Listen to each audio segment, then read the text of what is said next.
કહી છે એટલે ફરીથી કહે કે આત્મરતિ અને આત્મમુગ્ધતા એનાથી મોટો લેખકનો કોઈ દુશ્મન નથી.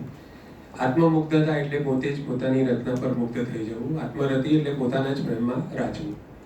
એટલે હવે જો તમે તમારા ક્રિટિક લખતી વખતે બની જશો તો તમને તમારી ભૂલો દેખાશે, તમારો કોન્ફિડન્સ આવશે જ નહીં. કેમ કે આપણું જે મગજ છે એ 3 હિસ્સા રાઇટિંગ સાથે સંકળાયેલા છે. ટૂંકમાં વાત કરવાની કોશિશ કરીશ કે આપણું આ મગજ છે, આ મગજની રચના છે. મુકુલભાઈ ચાલી ગયા એટલે હું બોલી શકું એમ છું. એ તો એમનો વિષય છે. તો મગજમાં પ્રીફ્રન્ટલ લોબ આગળનો ભાગ છે ને એ પ્લાનિંગ અને એક્ઝિક્યુશન કરે. મગજનો આ જે ભાગ છે, વિજ્ઞાનના જે વિદ્યાર્થી છે, ડોક્ટરો છે, બધાને ખબર હશે. અહીંયા આગળનો ભાગ છે ને એ પ્રીફ્રન્ટલ લોબ છે. એનું કામ છે એક્ઝિક્યુશન કરવાનું, પ્લાનિંગને અમલમાં મૂકવાનું. ટેમ્પોરલ લોબ એટલે આ બંને સાઈડે આપણે લમણું કહીએ તે, એનું કામ છે કલ્પન કરવાનું, કલ્પના કરવાનું, ઇમેજિનેશન કરવાનું, નવા તુક્કા કરવાનું, નવા આઈડિયાઝ. ટેમ્પોરલ લોબ જેનો એક્ટિવ હોય એ જ કવિ કે કલાકાર કે ચિત્રકાર થાય, બરાબર. અને ઓક્સિપિટલ લોબ આ પાછળ અહીંયા હોય, અહીંયા એનું કામ છે એની અંદર લાગણી ઉમેરવાનું, એની અંદર ઇમોશન ઉમેરવાનું. તો આ 3 ભાગના સંયોજનથી તમારું ટેમ્પોરલ લોબ છે એ ઇમેજિનેશન કરે છે, નવા વિચારો, નવા તુક્કાઓ, કલ્પનાઓ, રૂપકો, એ બધું અહીંયાથી આવે છે. એને એક્ઝિક્યુટ કરવાનું, ગઝલના સ્વરૂપમાં નાખવાનું, એક તરફ છંદ રાખવાનો, એક તરફ પ્રાસ રાખવાનો, આ યોગ્ય છે કે નહીં એ જોવાનું, એટલે ગાળવાનું, ચાળવાનું અને એને મૂકવાનું કામ આ કરે છે. આ એની અંદર ઉત્સાહ ભરે છે, એની અંદર લાગણી નાખે છે, એની અંદર ઇમોશનનું તત્વ નાખે છે. એટલે એના કારણે એ વસ્તુ સારી બને. પણ ઘણીવાર શું હોય કે આપણે પોતાના જજ થઈ જઈએ. આપણો આત્મવિશ્વાસ ઘણીવાર ભાંગી પડે. ઘણીવાર આપણને એમ લાગે કે આવું તો આ લખી ગયા છે, આવું તો પહેલા થઈ ગયું છે, મેં જ આવું લખેલું છે, આ લખીને શું ફાયદો. તો આ ભાગ અમુક લોકોને ટોક કરવાનું ચાલુ કરે. આ ટોક કરવાનું ચાલુ કરે એટલે આ ભાગ ડરી જાય કે આ મારા બધા ઇમેજિનેશન, આ ભાગ હોય જ નહીં તો ગમે તેવી કલ્પનાઓ, વધારે પડતી કલ્પનાઓ આવે, બરાબર. તો આ બધા જ ભાગોનું નિયમન જરૂરી છે. અને આપણને ખ્યાલ આવવો જોઈએ કે આ તુક્કાઓ આવે છે, એમાંથી કયો તુક્કો, એમાંથી કઈ કલ્પના શેર બની શકે, એનું કામ આ કરે છે. અને એને ફોર્સ આપવાનું કામ આ કરે છે. પણ આ ભાગ કોન્ફિડન્સ આપી પણ શકે છે, કોન્ફિડન્સ ઘટાડી પણ શકે છે. એટલે લખતી વખતે તમારી અંદરનો ક્રિટિક જાગૃત થાય, લખતી વખતે, તો એ લખવામાં નડે. પણ લખ્યા પછી જાગૃત ના થાય તો ખરાબ લખાયેલું પણ આપણે અઘરું કરી દઈએ. એટલે લખ્યા પછી તરત તમારો ક્રિટિક જાગૃત થવો જોઈએ. લખતી વખતે નિર્બંધ રહેવાનું, કોઈ મર્યાદા, કોઈ બંધન, કોઈ બ્રેક ને માનવાનું નહીં. પણ લખ્યા પછી ચકાસવાનું કે આ બરાબર છે કે નહીં. You understand? તો સૌથી વધારે મહિમા એનો છે કે તમે એકવાર લખો ને પછી તરત કોઈને જાહેરમાં તો નહીં જ મૂકો, ફેસબુક પર નહીં મૂકો, ઇન્સ્ટા પર નહીં મૂકો, સંભળાવો નહીં, રજૂ નહીં કરો. તમે પોતે જ વાંચો, તરત વાંચો, મૂકી દો. એક દિવસ નીકળી જવા દો. 24 કલાક વાંચશો એટલે તમને પોતાને જ એની નબળી બાજુ દેખાશે, કંઈ ચૂકી ગયા હશે. તે વખતે આપણું મન એ ભાવમાં હોય એટલે આપણે જે બધું કહેવા માંગતા હોય એ એમાં આવી જ ગયું છે એમ આપણે માની લઈએ. બીજા દિવસે જ્યારે વાંચીએ ત્યારે આપણને ખબર પડે કે મારે આ વાત કેવી હતી, પણ આ વાત તો ગઝલમાં આવતી જ નથી. બીજા કોઈને સંભળાવીએ ત્યારે ખબર પડે. એટલે નજીકના 2-4 મિત્રો, કવિ હોય કે કવિ ના હોય, જરૂરી નથી કે કવિ હોય. ગુરુને બી તરત વંચાવી જરૂરી નથી મારા હિસાબથી. કેમ કે ગુરુઓ પણ ઘણીવાર નડતર રૂપ બનતા હોય છે. એટલે આ પણ ધ્યાન રાખવું. અને સૌથી સારા ગુરુ આપણે પોતે જ છે એક તબક્કા પછી. એક સમય, થોડો સમય જરૂર પડે. રઈસ મનિયારની જરૂર 10 ગઝલ સુધી પડે ત્યાં સુધી તમે નોર્મલ છો. 11મી ગઝલે જો જરૂર પડે તો સમજવાનું કે આપણી શીખવાની રીતમાં કંઈ ખામી છે. સો કોઈને હું તો પકડી રાખવામાં માનતો નથી. અને કોઈ પકડી રાખવામાં માને એવા ગુરુઓથી દૂર થઈ જજો, બરાબર છે. આ તમને કહું છું કે જાતે નક્કી કરતા શીખો કે તમને પોતાને તમારી રચનામાં સુધારો કરવાની ક્યાં જરૂર છે. એ 1 દિવસમાં, 2 દિવસમાં ખ્યાલ આવી જ જાય. સો 2 દિવસ સુધી રચના રાખી મૂકો, 3-4 દિવસે મૂકો તો સારી આવશે, બરાબર. તો આ એક મારો જવાબ છે કે સૌથી મોટો દુશ્મન છે આત્મમુગ્ધતા. લખ્યા પછી તરત ગઝલ પ્રગટ કરવાની જે લાલસા છે એને જો રોકી રાખશો, કેમ કે એકવાર તમે ફેસબુક પર મૂકી દેશો કે એકવાર તમે કશે રજૂ કરી દેશો પછી તમને સુધારવાનું મન નહીં થાય.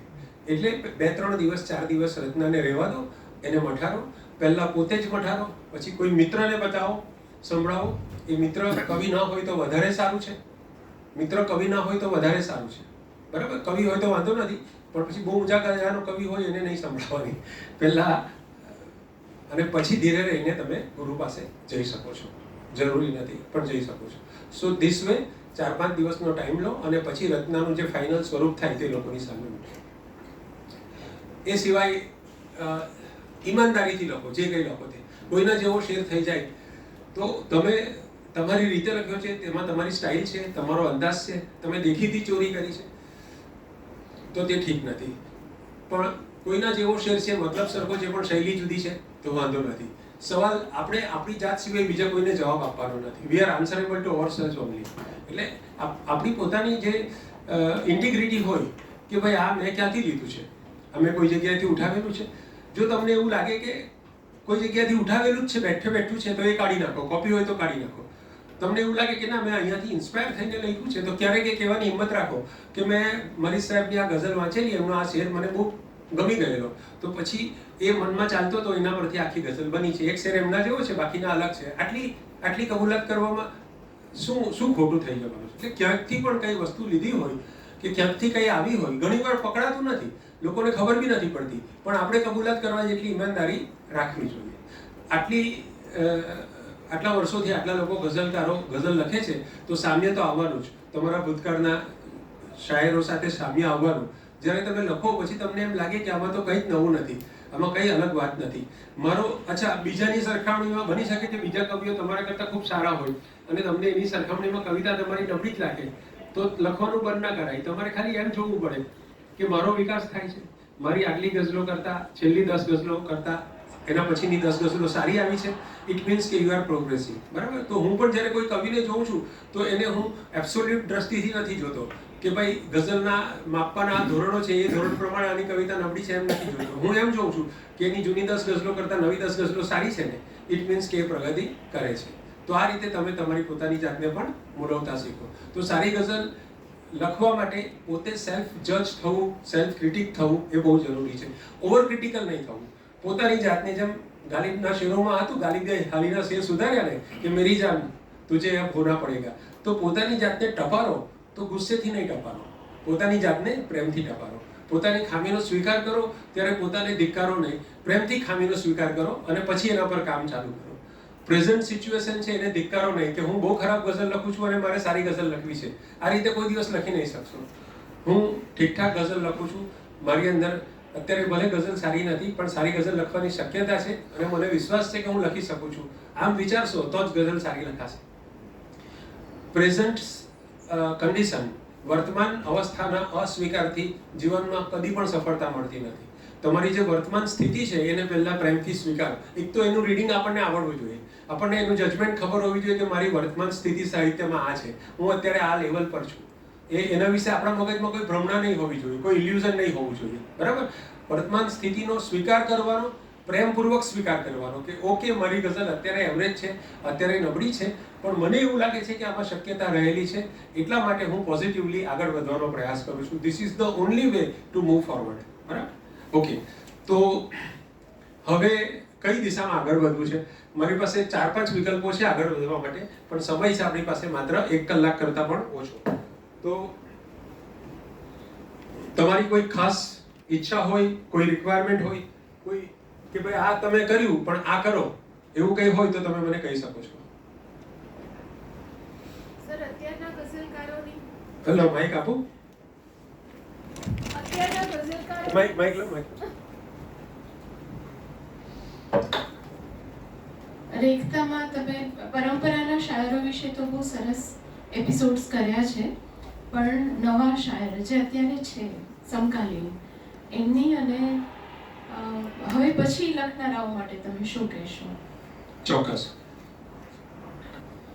એમના સવાલનો સમજ પડી બધાને કે આપણે કાયમ વાત કરતા હોઈએ છીએ, મરીઝ સાહેબની વાત કરીએ, ઘાયલ સાહેબની વાત કરીએ, શૂન્ય સાહેબની, બેફામની, સાહેબ પાલનપુરીની, પણ 1975 પછીના જે ગઝલકારો છે એની વાત ઓછી થાય છે. એના ઉદાહરણો પણ તમે જોયું કે ઓછા આવ્યા હશે. તો પૃથાબેનનું એમ કહેવું છે કે આ છેલ્લા 50 વર્ષમાં જે ગઝલ લખાઈ છે એમાંથી સારું શું છે એ તારવીને બતાવો. બરાબર છે? બરાબર છે?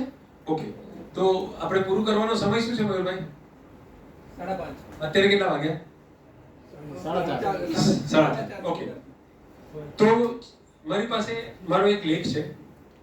લેખ નથી, પ્રવચન છે. એ મેં થોડા વખત પહેલા મુંબઈમાં આપેલું.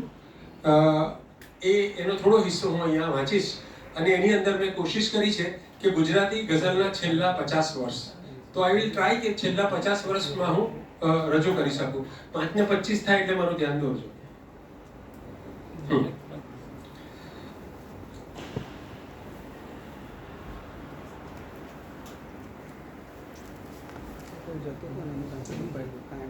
ફિલ્મોમાં હો તો લાઇટિંગ બીજા કરે, ગઝલમાં આપણે પોતે જ કરવું. પ્રકાશમાં જાતે ગાવું પડે. તો